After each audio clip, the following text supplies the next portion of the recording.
I will also invite your speakers to join us. Anyone wishing to speak in support? No speakers. In opposition? My gift to you, Madam Chair. Happy to present AB 1578, which seeks to require elected local and state officials to take anti-hate speech training by incorporating it into their existing sexual harassment training. Respectfully ask for your aye vote. Thank you. We don't have any main lead or opposition, but I would like to invite anyone wishing to speak. Oh, you may join us. Sorry about that. You may begin when you're ready. You'll have 2 minutes each.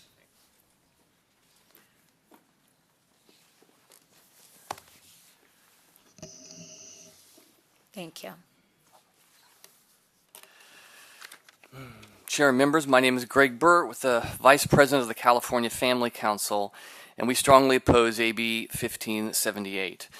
Remember what this bill does. It mandates anti-hate training for elected officials, not the public, the lawmakers themselves. Government deciding which views its own officials need to be retrained out of. The bill targets speech that vilifies, humiliates, or incites hatred. But those words mean different things to different people. What humiliates depends upon the beliefs of the listener. At the last hearing, the author spoke passionately about his Christian faith. He said the loving thing is to protect people who are hurting. I take him at his word, but notice what happened. He defined love. He defined what faithful Christian witness sounds like. And his bill hands government the power to enforce that definition on every official who holds a different one. When one person's convictions about what love requires becomes the standards for speech, every competing conviction becomes hateful by default. Two Christians can read the same scripture and reach different conclusions about pronouns, parental notification, and girls' sports. This bill does not referee that disagreement. The bill picks winners and brands the other side as hateful. So let me ask you plainly, is it hateful to say a child can not be born in the wrong body, that girls' sports should be reserved for female bodies, and that schools should not change a child's name without telling the parents? Every one of those views can be called humiliating and hateful by someone. This is a censorship strategy dressed up as training. The question is not whether the author means well. The question is whether the government should have power over speech at all, and it should not. We need you to wrap it up. Thank you. These officials were elected to represent their constituents' values. The bill tells them that those values can no longer be spoken out loud. Please vote no. Thank you. You may proceed. Good morning, Madam Chair and committee members. My name is Rochelle Connor. I'm an abolitionist and the past president of the Frederick Douglass Foundation of California. Frederick Douglass was born in slavery, and he knew what it meant to be silenced. He said, "To suppress free speech is a double wrong. It violates the rights of the hearer as well as the speakers. Every freedom that my people have won was won through speech that the powerful tried to silence. What is hate speech? And who gets to determine what words constitute hate?" AB 1578 is similar to the same historical strategy used by Stalin, Lenin, Mao, Pol Pot, and others to ensure that no dissent is ever uttered or ever heard.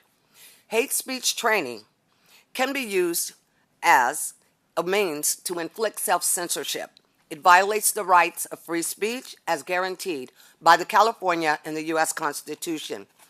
Each elected official takes an oath of office to uphold the United States Constitution. This bill would violate that oath by violating the First Amendment. Since 2021, the California Commission on the State of Hate has doled out $200 million to so-called anti-hate groups that incentivizes the manufacture of hate to fund their own related nonprofits. $800,000 went to the Nail Salon Association to fight hate. Just another grift like BLM and the Southern Poverty Law Center. I cannot sit silently and let the civil rights of my people be used to peddle government-controlled speech. Frederick Douglass, Martin Luther King Jr., and Malcolm X, they sacrificed too much to be silent. I urge respectfully a no vote on this bill. Thank you for your testimony. I would like to now invite those wishing to again. Let me take my time. Those wishing to speak again in support, if there's anyone I missed. Anyone else wishing to speak in opposition of the bill, you may also come and speak at the microphone. Please just state your name and your opposition. Nicole Young, opposed. Thank you. Erin Friday, president of Our Duty, opposed. I'm also representing Cause, Women Are Real, LGB Alliance, LGBT Courage Coalition, Democrats for an Informed Approach to Gender, and Concerned Women of America. Thank you. Barbara Walker, opposed, with Our Duty and Women Are Real. Thank you. Once again, anyone wishing to speak in support or opposition, I will now close. I will bring it back to the dais. Senator Richardson. Thank you, Madam Chair. When appropriate, I'd like to move the bill. The comments I'd like to make is I think the point, and the author can correct me if I'm wrong, but I think the point is that as elected officials, we can always use to be more informed, and that's what training is all about. And I akin this training similar to training that we have on sexual harassment. And one of the first things that they start off with sexual harassment training for us that we're required to take every single year is that one's perspective of what may be an inappropriate action may be different from the receiver or the giver of the information. And so it's helpful to know what people think, how people feel, how people take information, and how that can ultimately impact how they feel, how they work, and how they ultimately implement policy. So that's how I view what the author is working to do today. And with that, I'll be moving for the bill. Thank you. Thank you. Anyone else wishing to speak? Senator Rochelle. Thank you. So, where to start? I have real concerns about regulating or even trying to codify anti-hate speech, and I think for the very reasons that were expressed earlier today. Because primarily with the First Amendment. If I may, according to the state's Department of Justice website on hate crimes, the U.S. Constitution allows for hate speech as long as it does not interfere with the civil rights of others. While these acts certainly are hurtful, they do not rise to the level of criminal violations and thus may not be prosecuted. In addition, this bill lacks a clear definition of what anti-hate speech would include. Considering elected officials are currently required to attend training sessions including ethics, sexual harassment, and workplace violence prevention, it seems that what this bill seeks to do is already covered in these mandatory trainings. And finally, the bill imposes another mandate on local governments at a time when the state does not have resources to reimburse cities and counties with new expenses. I do appreciate the author's intent. I don't believe that the bill is practical considering speech is protected unless it interferes with the civil rights of others. Elected members are receiving sufficient training in appropriate ways to interact while at work, and the bill could impose an unfunded mandate. For these reasons, I will not be supporting the bill. But in addition to that, let me just state that I've been an advocate of civil discourse.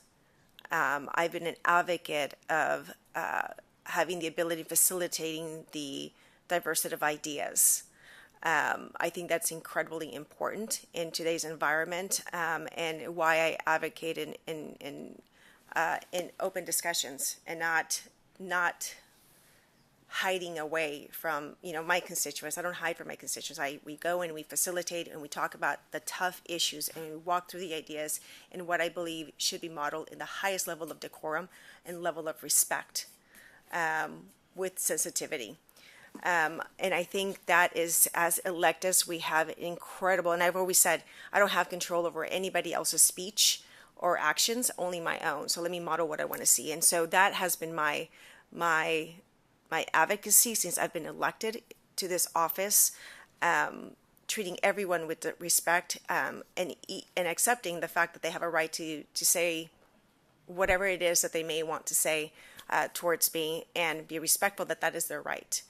By the same token, I've also advocated on the importance of emotional grit and emotional intelligence.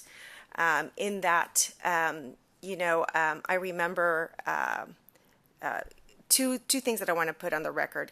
I think it's important as we deal with hate speech, and as we reference hate speech. And one was something that I learned as a young parent in one of my parenting classes, and that was to empower my children when it came to bullying.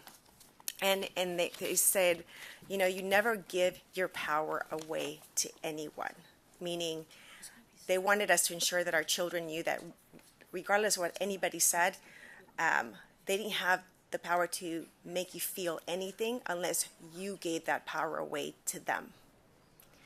And so my kids were very little, including my little boy, and so he was bullied, and we had these conversations that it wasn't about him, and it was about understanding what they were, and understanding where they were, and meeting those people in their level of development. So empowering people with that intelligence is not to take everything and disempowering them, but empowering them to say, hey, it's not about you, it's about them. I think was incredibly important.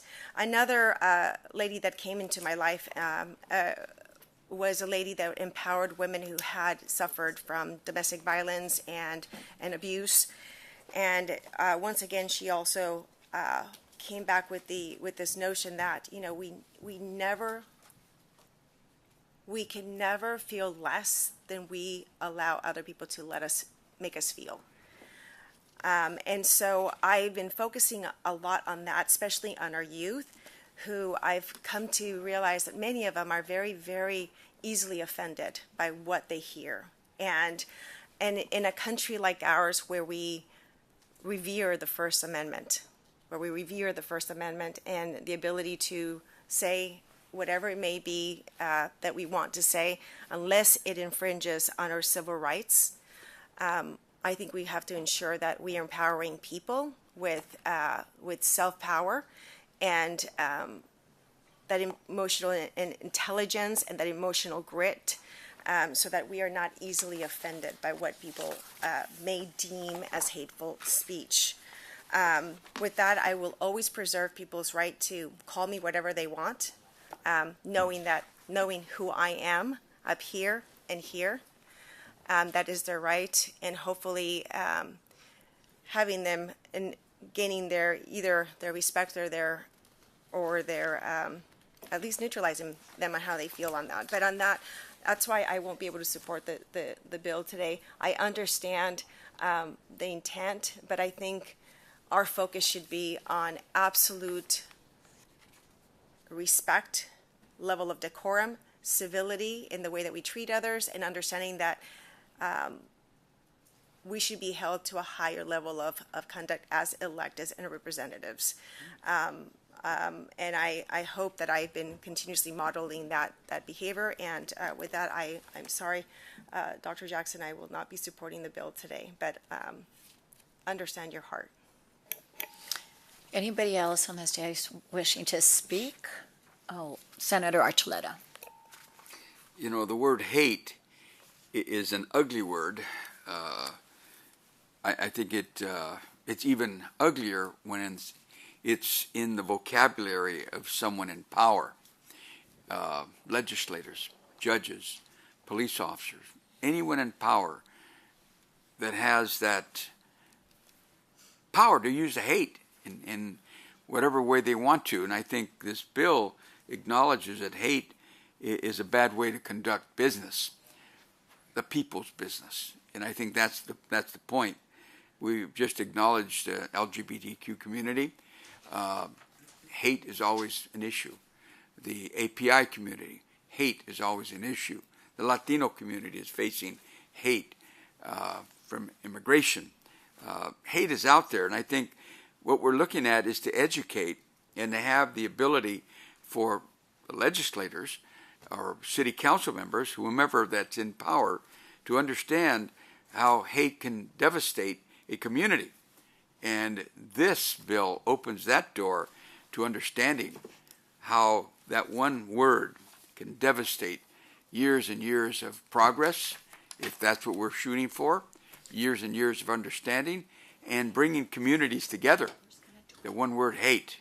So I'm going to support the bill because I think it will bring peace, hopefully, unity, hopefully, to us as representatives to share that love, peace, and hope that I think we should all live by. And I thank you for bringing the bill forward, Assembly Member. Thank you. Thank you. Anyone else wishing to speak on this item? Senator Weber.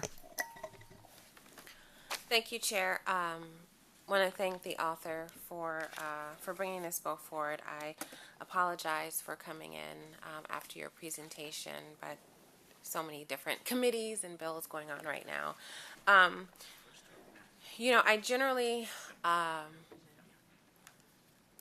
question more training in certain things, and I believe the great Senator Ochobo has had bills before that deal with mandatory training for individuals. But I think that, especially given not only the history of this country, but also the current environment that we're in, this training is extremely important.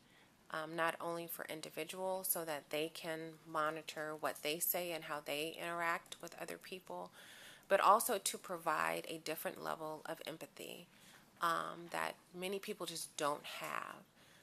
When you're trained on some things that other communities hear or have to go through, or words that are used that are very hurtful and offensive, my hope is that would change something in you so that you would not only use those words, but that you would also develop a different sense of understanding for that particular community that you happen to not be a part of. And so I will be supporting this bill and really think that the outcome can be much deeper than just teaching or training someone of what to say or what not to say. Can also help them understand what others have gone through so that we can truly become one community, one state, and one nation that is not divided. So thank you so much, and we'll move the bill if it hasn't already been moved. Thank you. Sorry to put a little pause on this. I don't want to lose members. We're going to take a pause just to establish a quorum, if I may. Madam Secretary, please call the roll. Rubio. Present. Rubio present. Valladares. Alvarado Gil. Archuleta. Here. Archuleta here. Ashby. Blakespear. Here. Blakespear here. Cervantes. Here. Cervantes here. Daly. Here. Daly here. Hurtado. Ochoa Bogue. Here. Ochoa Bogue here. Padilla. Richardson. Here. Richardson here. Smallwood Cuevas. Wahab. Weber Pearson. Here. Weber Pearson here. And now, if I may, because I'm going to lose members, I'd like to go through consent calendar really quickly and vote on that item. Do you want to? I'm going to read the items that are on the list. Mr. Archuleta made the motion, but the items that we'll be voting on are 13 items. I'll go really quickly. Item number 3, AB 744 by Rodriguez. Item number 4, AB 1334 by Assemblymember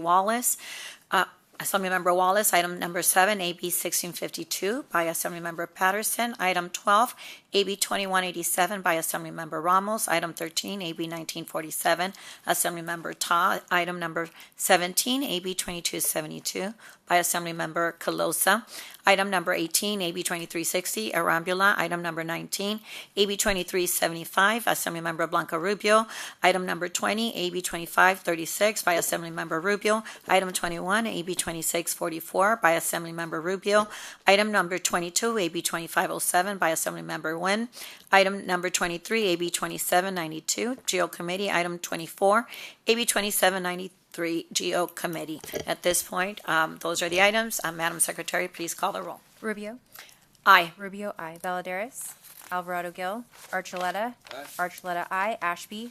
Blakespear. Aye. Blakespear, aye. Cervantes. Cervantes, aye. Daly. Daly, aye. Hurtado. Ochoa Bogue. Ochoa Bogue, aye. Padilla. Richardson. Aye. Richardson, aye. Smallwood Cuevas. Wahab. Weber Pearson. Weber Pearson, aye. We'll hold that open. We're going to continue to hold that open for absent members, and thank you for allowing us this time to establish a quorum before we lose any other members. Any other members wishing to speak on this item? Thank you for bringing this forward. I am very sympathetic to all the comments that were made, not only by my colleague on this day, but by yourselves. I know that this item had considerable debate in GO committee in the assembly.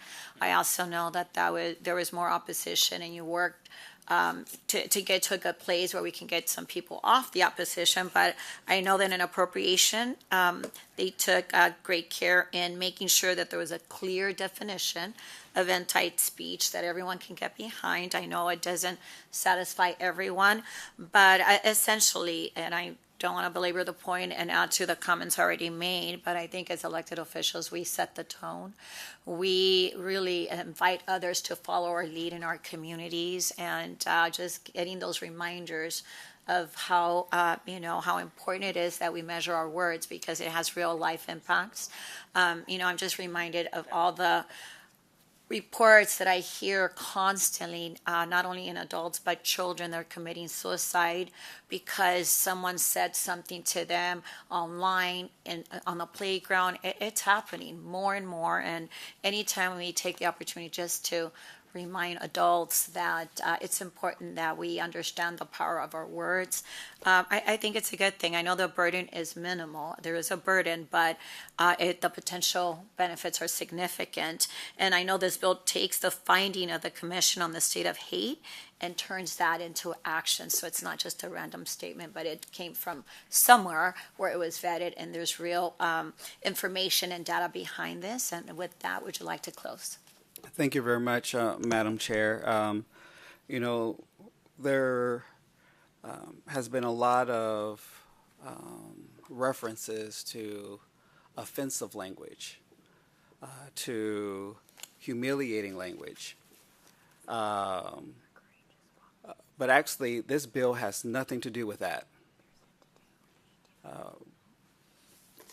This bill is based upon two facts, which is why it's a recommendation on the Commission on Hate. Number one, California has been experiencing its highest level of hate crimes in its history. And then number two, the Commission on Hate has empirical data that suggests, that confirms that there is a direct correlation between the speech targeted and dehumanizing specific groups at different times, and a rise in hate crimes with those specific groups that elected officials were targeting, describing, and dehumanizing. So this has actually nothing to do with how you feel. It actually has to do with how people have been harmed and killed based upon the constant dehumanization of people. This bill simply says, we're going to give elected officials the benefit of the doubt. We're going to assume that you really don't understand how your words can actually lead to the killing of people if you're not careful about the words that you use and how you spread those words. So we're going to educate you so that then you can make an informed decision. And once you do that, it is completely up to you what you do and what you say, because this is not a regulation bill. And so this is basically saying that if you really believe in supporting and caring and loving people, you're going to want to make sure that you know the things that you can do that could actually do the opposite of that. So with that, I respectfully ask for an aye vote. Thank you. Madam Secretary, please call the roll. Do we have a motion? Oh, we have a motion by Richardson, I believe. Richardson? Richardson, thank you. Item 5, AB 1578, motion is due pass to Appropriations Committee. Rubio. Aye. Rubio, I. Valladares. Alvarado Gil. Archuleta. Aye. Archuleta, I. Ashby. Blakespear. Blakespear, I. Cervantes. Cervantes, I. Dally. Dally, no. Hurtado. Ochoa Bogue. Ochoa Bogue, no. Padilla. Richardson. Richardson, I. Smallwood Cuevas. Wahab. Weber Pearson. Weber Pearson, I. We'll hold that open. We will hold that open for absent members. Thank you. Thank you for your testimony.